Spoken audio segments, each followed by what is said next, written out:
আসসালামু আলাইকুম ওয়া রাহমাতুল্লাহি ওয়া বারাকাতুহু। প্রিয় শিক্ষার্থী বন্ধুরা, সবাই কেমন আছো? আশা করি সবাই ভালো আছো, সুস্থ আছো, নিরাপদে আছো।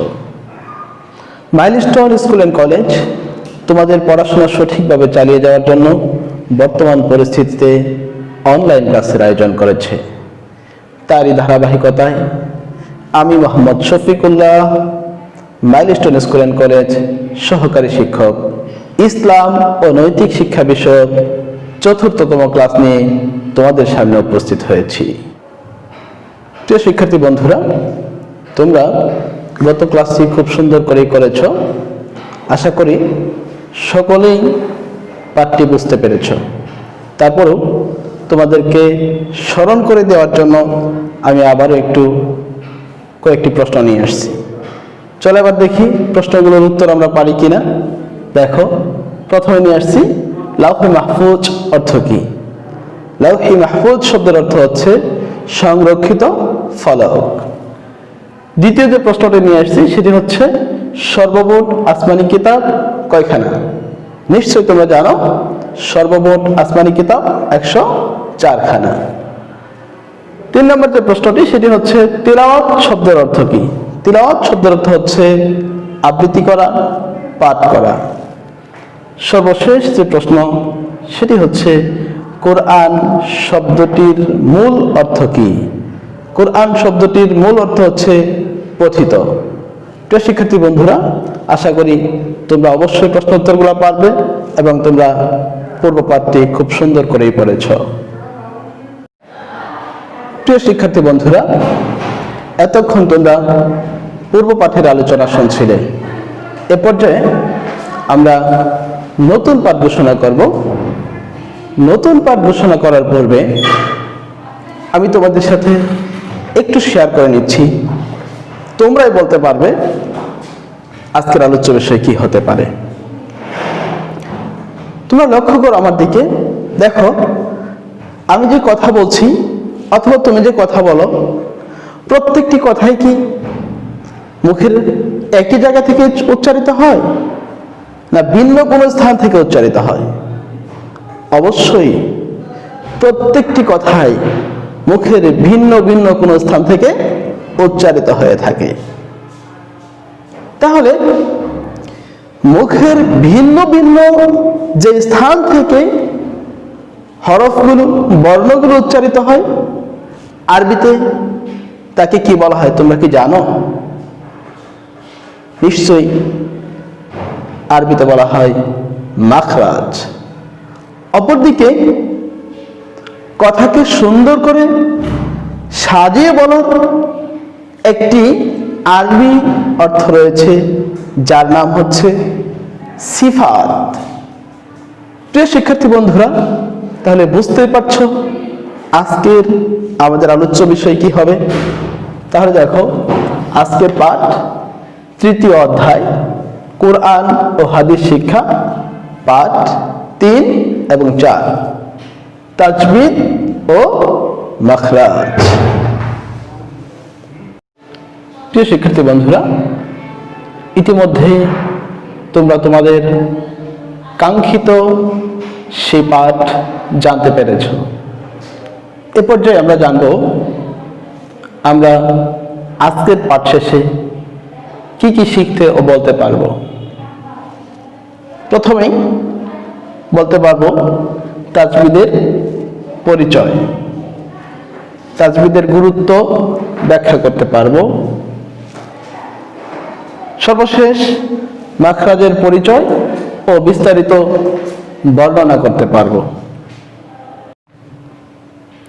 প্রিয় শিক্ষার্থী বন্ধুরা, এ পর্যায়ে আমরা পড়ব পাঠ 3 তাজবিদ। শুরুতেই দেখো আমরা পয়েন্ট আকারে নিয়ে আসছি তাজবিদের পরিচয়। তাজবিদ আরবি শব্দ, এর অর্থ হচ্ছে সুন্দর করা, সাজানো, বিন্যস্ত করা। পবিত্র কুরআন মাজিদের আয়াতসমূহ উত্তম রূপে সুন্দর ও শুদ্ধভাবে পড়াকে তাজবিদ বলে। কুরআন মাজিদের প্রতিটি হরফ মাখরাজ সিফাত অনুসারে পড়াকেই তাজবিদ বলে। প্রিয় শিক্ষার্থী বন্ধুরা, দেখো কোন হরফ চিকন করে পড়তে হয়, আবার কোন হরফ মোটা করে পড়তে হয়। যেমন তা আর ত, সিরাতাল্লাযীনা আনআমতা। দেখো এখানে আমি পড়েছি তাল্লাযীনা, ত হচ্ছে মোটা আর তা হচ্ছে চিকন। অর্থাৎ যে হরফটি যখন যেভাবে পড়া দরকার, অর্থাৎ কখনো চিকন কখনো মোটা। আবার দেখো হা আর হা, ইহ আর আলহামদু, আলহামদু এখানে হ্যাঁ হতে ব্যবহার করেছি, হা। আর ইহদিনাস এখানে হা ব্যবহার করেছি। তাহলে কখনো চিকন করে পড়তে হয়, কখনো মোটা করে পড়তে হয়। অর্থাৎ সিফাত অনুযায়ী যখন যে হরফ যেভাবে উচ্চারণ করতে হয় তার ধারাবাহিকতা ঠিক রেখে সুন্দর করে পড়ার নাম হচ্ছে সিফাত বা তাজবিদ। প্রিয় শিক্ষার্থী বন্ধুরা, এতক্ষণ আমরা তাজবিদ কি তা জানলাম। অর্থাৎ তাজবিদ আরবি শব্দ, এর অর্থ হচ্ছে সুন্দর করা, সুন্দর করা, সাজানো, বিন্যস্ত করা। অর্থাৎ আরবি হরফ সমূহকে তাজবিদ, মাখরাজ ও সিফাত অনুযায়ী সঠিক উচ্চারণ স্থান থেকে পড়াকেই তাজবিদ বলে। এবার আসবো আমরা তাজবিদের গুরুত্ব। তাজবিদের গুরুত্ব কি? দেখো আমরা ছোট্ট একটা উদাহরণ তোমাদের এখানে নিয়ে এসেছি। দেখো আমি প্রথমে পড়ছি কুল হুয়াল্লাহু আহাদ।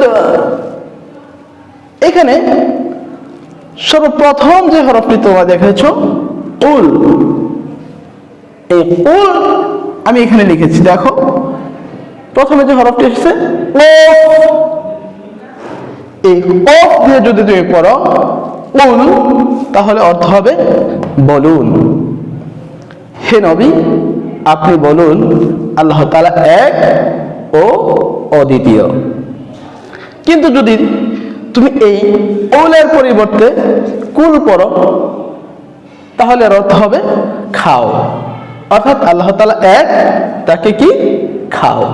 প্রিয় শিক্ষার্থী বন্ধুরা, দেখো যদি আমরা তাজবিদ অনুযায়ী কোরআন তেলাওয়াত না করি, মাদ, মাখরাজ ও সিফাত অনুযায়ী সঠিক ও শুদ্ধভাবে কোরআন তেলাওয়াত না করি, তাহলে কোরআনের অর্থ ঠিক থাকে না, অর্থ বিকৃত হয়ে যায়। যার প্রমাণ তোমরা একটু আগেই দেখেছ। ঠিক তেমনি শুধু কোরআনের আয়াতের অর্থই কি বিকৃত হয়? সালাত আদায় হয় না, সালাত শুদ্ধ হয় না, বরং সওয়াবের পরিবর্তে গুনাহ হতে পারে। প্রিয় শিক্ষার্থী বন্ধুরা, আল্লাহ তাআলা বলেছেন পবিত্র কোরআনের সূরা আল মুজাম্মিলের 4 নম্বর আয়াতে, ওয়ারাত্তিলাল কুরআন তারতিলা। তোমরা যখন কোরআন তেলাওয়াত করবে তখন তারতিলের সাথে সঠিক ও শুদ্ধভাবে কোরআন তেলাওয়াত করবে। আবার অন্যদিকে বলেছেন রাসূলুল্লাহ সাল্লাল্লাহু আলাইহি সাল্লাম, যে ব্যক্তি সুললিত কণ্ঠে কোরআন তেলাওয়াত করে না তার হৃদয় হচ্ছে তালাবদ্ধ। অতএব প্রিয় শিক্ষার্থী বন্ধুরা, আমাদের সুললিত কণ্ঠে তাজবিদ, মাখরাজ অনুযায়ী কোরআন তেলাওয়াত করতে হবে। রাসূলুল্লাহ সাল্লাল্লাহু আলাইহি সাল্লাম বলেছেন, খায়রুকুম মান তাআল্লামাল কুরআন ওয়া আল্লামাহ। তোমাদের মধ্যে সেই ব্যক্তি উত্তম যে নিজে কোরআন শিখে এবং অপরকে কোরআন শিক্ষা দেয়। প্রিয় শিক্ষার্থী বন্ধুরা, যদি আমরা কোরআনটিকে সহি শুদ্ধ করে সুন্দরভাবে পড়তে না পারি তাহলে অন্যজনকেও শিক্ষা দিতে পারবো না। অর্থাৎ দুজন ব্যক্তি শ্রেষ্ঠ, একজন হচ্ছে নিজে কোরআন পড়বে তিনি যেমন শ্রেষ্ঠ, আবার অপরকে যদি শিক্ষা দেয় তাহলে তো সে আরো শ্রেষ্ঠ। প্রিয় শিক্ষার্থী বন্ধুরা, তাহলে আমরা যদি শ্রেষ্ঠ মানুষ হতে চাই, আমাদের হৃদয়কে যদি আমরা তালা শূন্য করতে চাই, তাহলে আমাদেরকে অবশ্যই তাজবিদ, মাদ, মাখরাজ ও সিফাত অনুযায়ী সুন্দর করে কোরআন তেলাওয়াত করতে হবে। আমরা যদি আমাদের নামাজকে সঠিক ও সুন্দরভাবে পড়তে চাই তাহলে অবশ্যই আমাদেরকে তাজবিদ ও মাখরাজের শিখার কোনো বিকল্প পথ নেই। প্রিয় শিক্ষার্থী বন্ধুরা, অবশ্যই তোমরা তাজবিদ ও মাখরাজ সম্পর্কে জানবে। তোমাদের পরীক্ষায় চলে আসতে পারে জ্ঞানমূলকে তাজবিদের পরিচয়, তাজবিদ কাকে বলে, তাজবিদ কি, অবশ্যই তোমরা দিতে পারবে তাজবিদ কোন ধরনের শব্দ। এছাড়া আসতে পারে তাজবিদের গুরুত্ব লিখো, তোমরা এই উদাহরণটি দিয়ে সুন্দর করে তাজবিদের গুরুত্ব লিখে দিবে। প্রিয় শিক্ষার্থী বন্ধুরা, এই ছিল আমাদের তাজবিদের পরিচয় এবং তাজবিদের গুরুত্বের আলোচনা। প্রিয় শিক্ষার্থী বন্ধুরা, ইতিমধ্যেই আমাদের একটি পাঠ আমরা শেষ করতে পেরেছি। এরপর যে আমরা আলোচনা করব পাঠ 4, মাখরাজ। তাহলে প্রথমে জানবো মাখরাজ কি এবং কাকে বলে, মাখরাজের পরিচয়।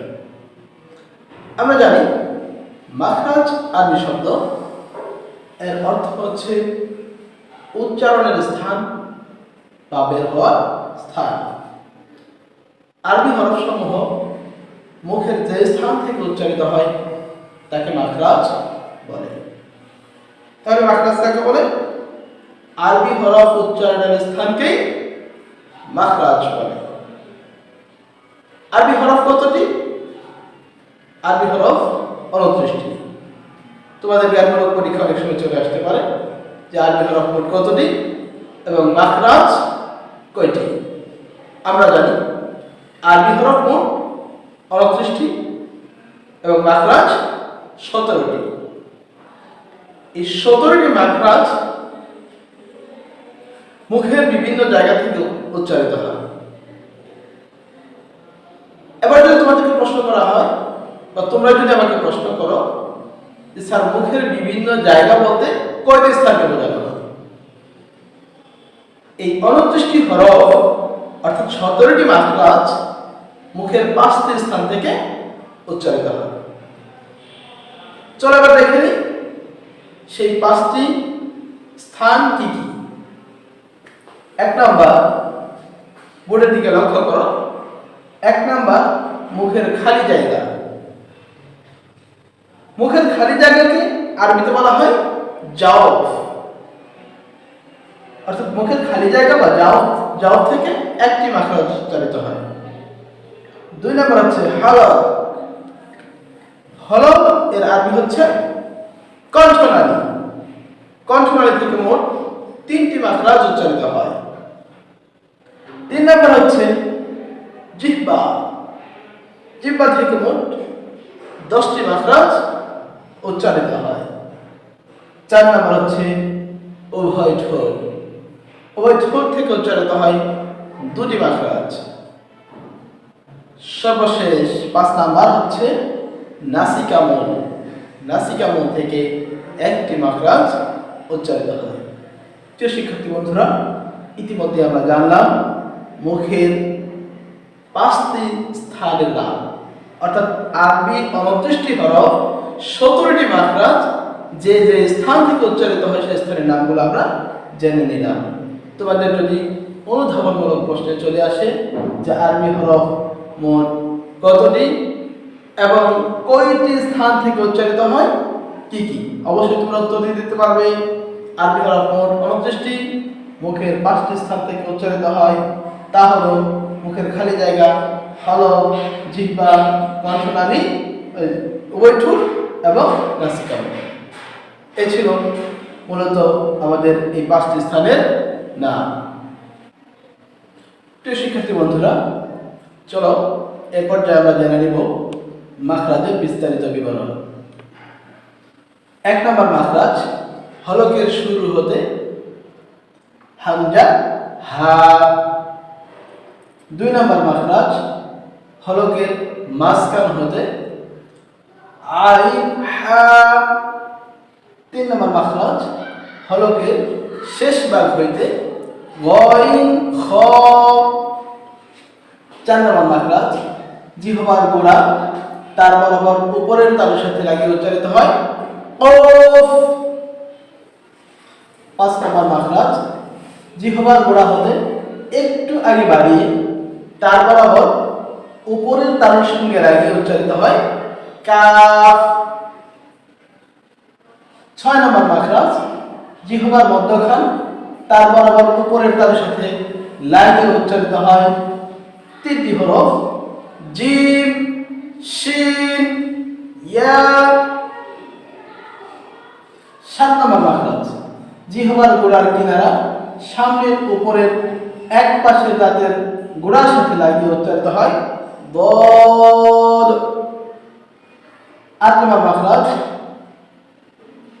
জিহ্বার আগার কিনারা সামনের উপরের এক পাশের দাঁতের গোড়ার সঙ্গে লাগিয়ে লাম। 9 নম্বর মাখরাজ, জিহ্বার আগা তার বরাবর উপরের তালুর সঙ্গে লাগিয়ে নুন নুন। 10 নম্বর মাখরাজ, জিহ্বার আগার পিঠ তার বরাবর উপরের তালুর সঙ্গে লাগিয়ে উচ্চারিত হয় র। 11 নম্বর মাখরাজ, জিহ্বার আগা সামনের উপরের দুই দাঁতের গোড়ার সাথে লাগিয়ে উচ্চারিত হয় ত দাল তা ত দাল তা। 12 নম্বর মাখরাজ, জিহ্বার আগা সামনের নিচের দুই দাঁতের আগার সঙ্গে লাগিয়ে উচ্চারিত হয় সদ সিন জা। 13 নম্বর মাখরাজ, জিহ্বার আগা সামনের উপরের দুই দাঁতের আগার সঙ্গে লাগিয়ে লালালতা। সবচেয়ে কঠিন তিনটি বর্ণ সেটি হচ্ছে লালালতা লালালতা লালালতা। নিচের ঠোঁটের পেট 14 নম্বর মাখরাজ, নিচের ঠোঁটের পেট সামনের উপরের দুই দাঁতের আগার সাথে লাগিয়ে উচ্চারিত হয় ফা। বলো ফা। 15 নম্বর মাখরাজ, দুই ঠোঁট হতে মিম, দুই ঠোঁট থেকে উচ্চারিত হয় বা এবং মিম। আচ্ছা। 16 নম্বর মাখরাজ, মুখের খালি জায়গা হতে মাদের হরফ উচ্চারিত হয়। মাদের হরফ তিনটি, ওয়াও আলিফ ইয়া, ওয়াও আলিফ ইয়া। অর্থাৎ জবরের বাম পাশে যখন খালি আলিফ হয় তখন এক আলিফ লম্বা করে পড়তে হয়, একে বলা হয় মাদের হরফ।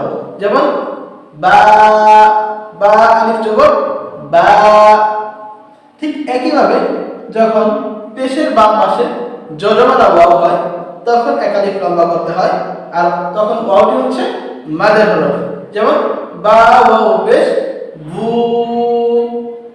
ঠিক একইভাবে যখন জের বাম পাশে জজমালা ইয়া হয় তখন এক আলিফ লম্বা করে পড়তে হয়। যেমন বা ইয়া জের বি। তাহলে বা বি বু ওয়াও আলিফ ইয়া, এই তিনটি হচ্ছে মাদের হরফ। সর্বশেষ নাকের বাঁশি হতে উচ্চারিত হয় 17 নম্বর মাখরাজ, নাকের বাঁশি হতে উচ্চারিত হয় মিম এবং নুন।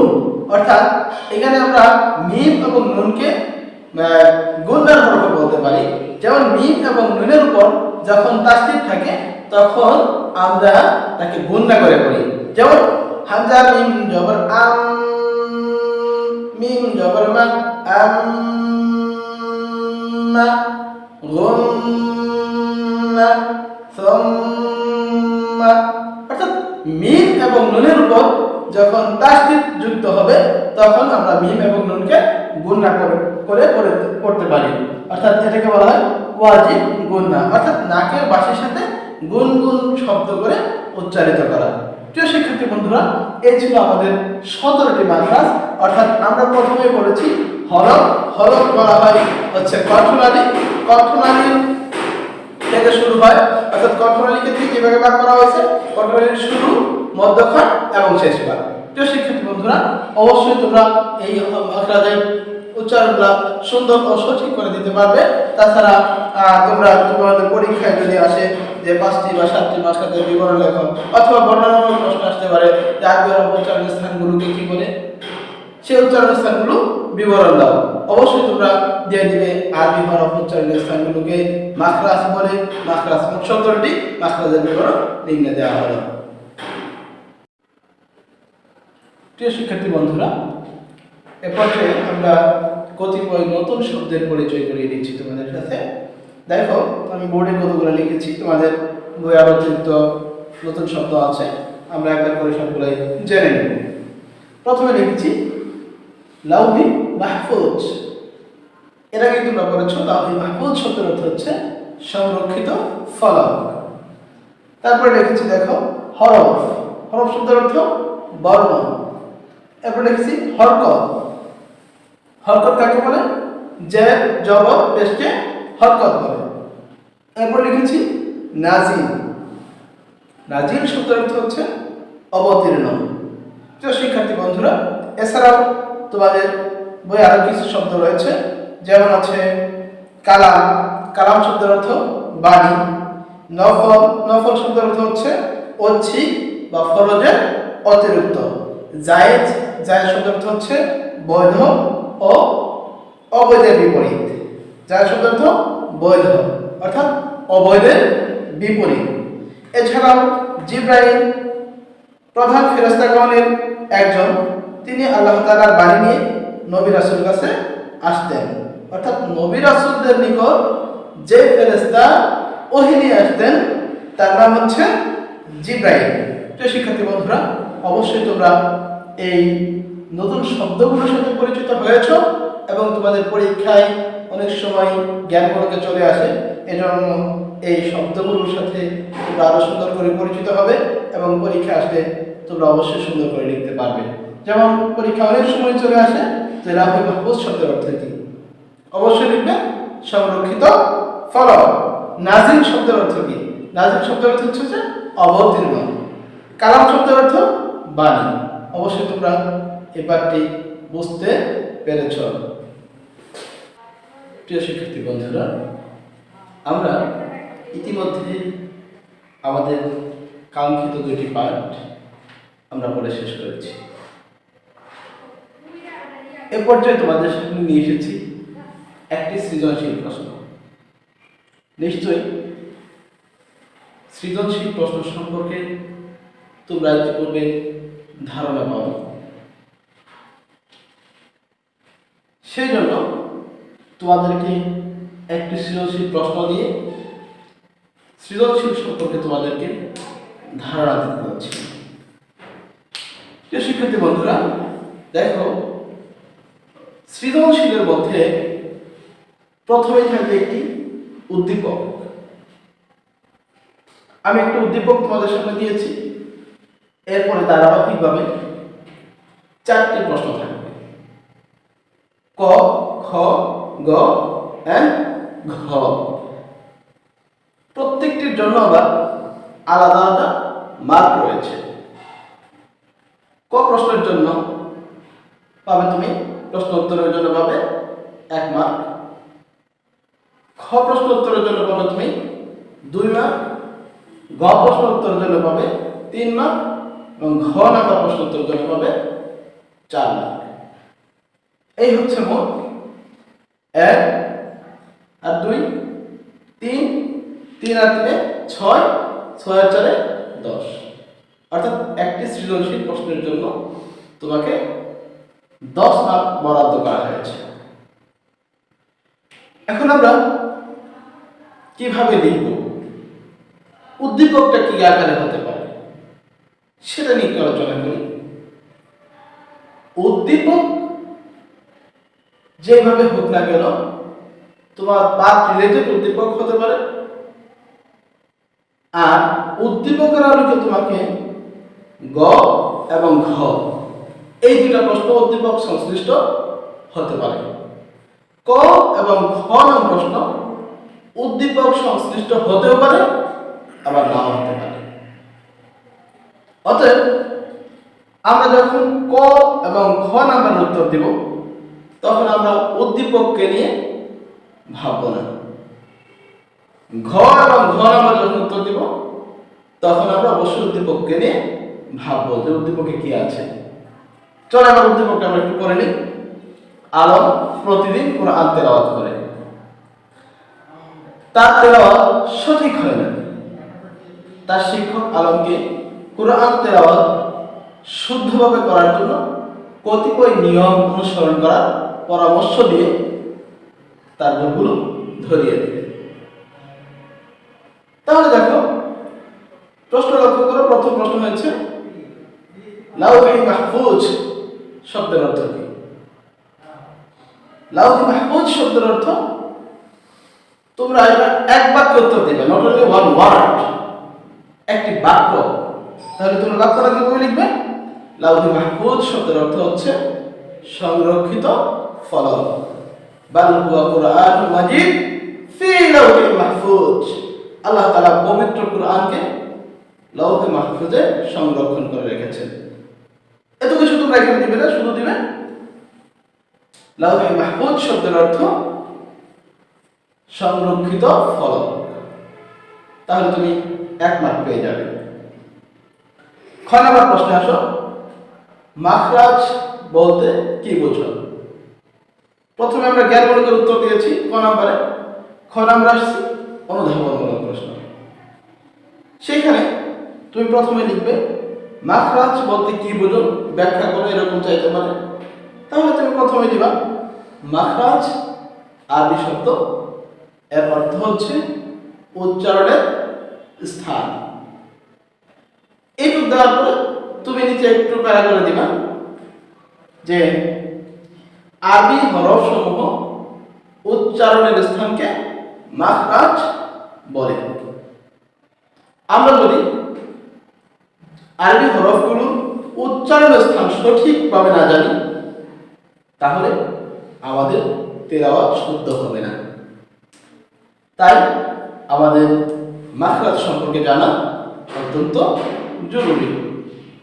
খুব বেশি কথা দেওয়ার দরকার নেই, এতটুকু দিলেই তুমি 2 মার্ক পেয়ে যাবে। এরপর আমরা বলছিলাম যে গ এবং ঘ নাম্বার উদ্দীপকের আলোকে লিখতে হবে। এই পর্যায়ে আমরা চলে আসছি গ নাম্বার প্রশ্ন। গ নাম্বার প্রশ্ন বলছি কণ্ঠনালীর হরফ কয়টি? আলম কিভাবে এই হরফগুলো উচ্চারণ করবে? দেখো, উদ্দীপকে বলেছে যে তার শিক্ষক তার ভুলগুলো ধরিয়ে দিয়ে পরামর্শ দিয়েছে কিছু নিয়ম কানুন অনুসরণ করার জন্য। অর্থাৎ কোরআন তিলাওয়াত শুদ্ধভাবে করার জন্য কতিপয় নিয়ম অনুসরণ করার পরামর্শ দিয়ে তার ভুলগুলো ধরিয়ে দিয়েছে। তাহলে দেখো, আমরা এখানে প্রথমেই দিব কণ্ঠনালীর হরফ কয়টি? তাহলে এক বাক্যে দিব কণ্ঠনালীর হরফ 6টি। কিভাবে হরফগুলো উচ্চারণ করবে? শিক্ষক ওই ভুলগুলো ধরিয়ে দেওয়ার সময় উচ্চারণ করে শিখিয়ে দিয়েছে যে কণ্ঠনালীকে 3 ভাগে ভাগ করা হয়েছে, নিম্নভাগ, মধ্যভাগ, উপরিভাগ। তাহলে নিশ্চয়ই তোমরা পাঠে পড়েছ যে কণ্ঠনালী থেকে 6টি হুরুফ উচ্চারিত হয়, হামজা হা, আইন হা এবং গইন খ। এভাবে তোমরা বিস্তারিত লিখে দিবে। তাহলে তুমি সর্বশেষ তুমি প্রয়োগমূলক একটু যখন দিবে, তখন তুমি এই গ নাম্বারের জন্য 3 মার্ক পেয়ে যাবে। সর্বোপরি আমরা আসছি ঘ নাম্বার। উদ্দীপকে শিক্ষকের বক্তব্যে কিসের গুরুত্ব প্রকাশ পেয়েছে? পাঠ্যের আলোকে ব্যাখ্যা করো। দেখো, শিক্ষক তাকে কিছু নিয়ম কানুন অনুসরণ করার পরামর্শ দিয়েছে। কি জন্য? কোরআন মাজিদ শুদ্ধভাবে তেলাওয়াত করার জন্য। তাহলে আমরা এসে পড়েছি কোরআন মাজিদ শুদ্ধভাবে পড়ার জন্য তাজবিদের গুরুত্ব অপরিসীম। তাহলে তাজবিদ এবং মাখরাজ। অবশ্যই আমরা প্রথমে লিখব উদ্দীপকে শিক্ষকের বক্তব্যে তাজবিদ ও মাখরাজের গুরুত্ব প্রকাশ পেয়েছে। এরপর আমরা তাজবিদ এবং মাখরাজের গুরুত্ব কি সেটা দিব। সর্বশেষ উদ্দীপকের আলোকে কি মিল রয়েছে সেটা লিখব। শেষ একটু ফিনিশিং দিব যে যেহেতু কোরআন মাজিদ শুদ্ধ ও সঠিকভাবে পড়ার জন্য তাজবিদ ও মাখরাজ যে গুরুত্ব অপরিসীম, তাই শিক্ষকের বক্তব্যে তাজবিদ ও মাখরাজের গুরুত্ব প্রকাশ পেয়েছে। নিশ্চয়ই বুঝতে পারছো আমরা প্রশ্ন উত্তরগুলো কিভাবে দিব। প্রিয় শিক্ষার্থী বন্ধুরা, ইতিমধ্যেই আমরা অনেকগুলো পাঠ করেছি। প্রথমে পড়েছি তাজবিদ, পরে পড়েছি তাজবিদের গুরুত্ব, এরপরে পড়েছি মাখরাজ এবং মাখরাজের বিবরণ। সর্বশেষ একটি সৃজনশীল প্রশ্ন আমরা পড়েছি। এ পর্যায়ে চলুন আমরা একটু দেখে নিই আমাদের সেই কাঙ্ক্ষিত পাঠগুলো থেকে আমরা কি কি শিক্ষা অর্জন করতে পেরেছি। সেই ধারাবাহিকতায় আমি তোমাদের জন্য কতগুলো প্রশ্ন উপস্থাপন করেছি, যা জ্ঞানমূলক প্রশ্ন হিসাবে পরিচিত। প্রথম প্রশ্ন, তাজবিদ শব্দের অর্থ কি? নিশ্চয়ই তোমরা জানো, তাজবিদ শব্দের অর্থ সুন্দর করা, সাজানো বা বিন্যস্ত করা। 2 নম্বর প্রশ্ন, লাহি মাহফুজ শব্দের অর্থ কি? লাহি মাহফুজ শব্দের অর্থ সংরক্ষিত ফলক। 3 নম্বর, মাখরাজ বলতে কি বোঝো? আমরা বলছি মাখরাজ আরবি শব্দ, এর অর্থ হচ্ছে উচ্চারণের স্থান বা বের হওয়ার স্থান। আরবি হরফগুলো যে স্থান থেকে উচ্চারিত হয় সেই হরফগুলোকেই, সেই উচ্চারণের স্থানকেই মাখরাজ বলে। 4র্থ নম্বর প্রশ্ন, কালাম শব্দের অর্থ কি? কালাম শব্দের অর্থ বাণী। 5ম নম্বর প্রশ্ন, কণ্ঠনালী থেকে মোট কয়টি হরফ উচ্চারিত হয়? কণ্ঠনালী থেকে মোট 6টি হরফ উচ্চারিত হয়। প্রিয় শিক্ষার্থী বন্ধুরা, অবশ্যই তোমরা সুন্দর করে পাঠটি বুঝতে পেরেছ। প্রিয় শিক্ষার্থী বন্ধুরা, আমরা ইতিমধ্যেই আমাদের পাঠের একদম শেষ পর্যায়ে চলে এসেছি। নিশ্চয়ই তোমরা প্রত্যেকটি টপিকস, প্রত্যেকটি পাঠ সুন্দর করে বুঝতে পেরেছ। সর্বশেষ আমাদের একটি পাঠ রয়েছে, সেটি হচ্ছে বাড়ির কাজ। বাড়ির কাজ নাও 4। সবাই ডায়েরি এবং কলম নিয়ে প্রস্তুত হও এবং ডায়েরিতে বাড়ির কাজটি উঠিয়ে নাও। বাড়ির কাজ নাও 4, সৃজনশীল প্রশ্ন। আমি তোমাদেরকে ইতিমধ্যে যে প্রশ্নটি পড়িয়েছি সেই প্রশ্নের খ এবং ঘ নাম্বার উত্তর খাতায় লিখবে এবং অধ্যায় 3-এর পাঠ 3 এবং 4 এই দুটি পাঠ সুন্দর করে পড়বে। সকলের সুস্থতা কামনা করে আবার দেখা হবে অন্য কোনো ক্লাসে। সেই প্রত্যাশায় আজকের মতো বিদায় নিচ্ছি। আল্লাহ হাফেজ।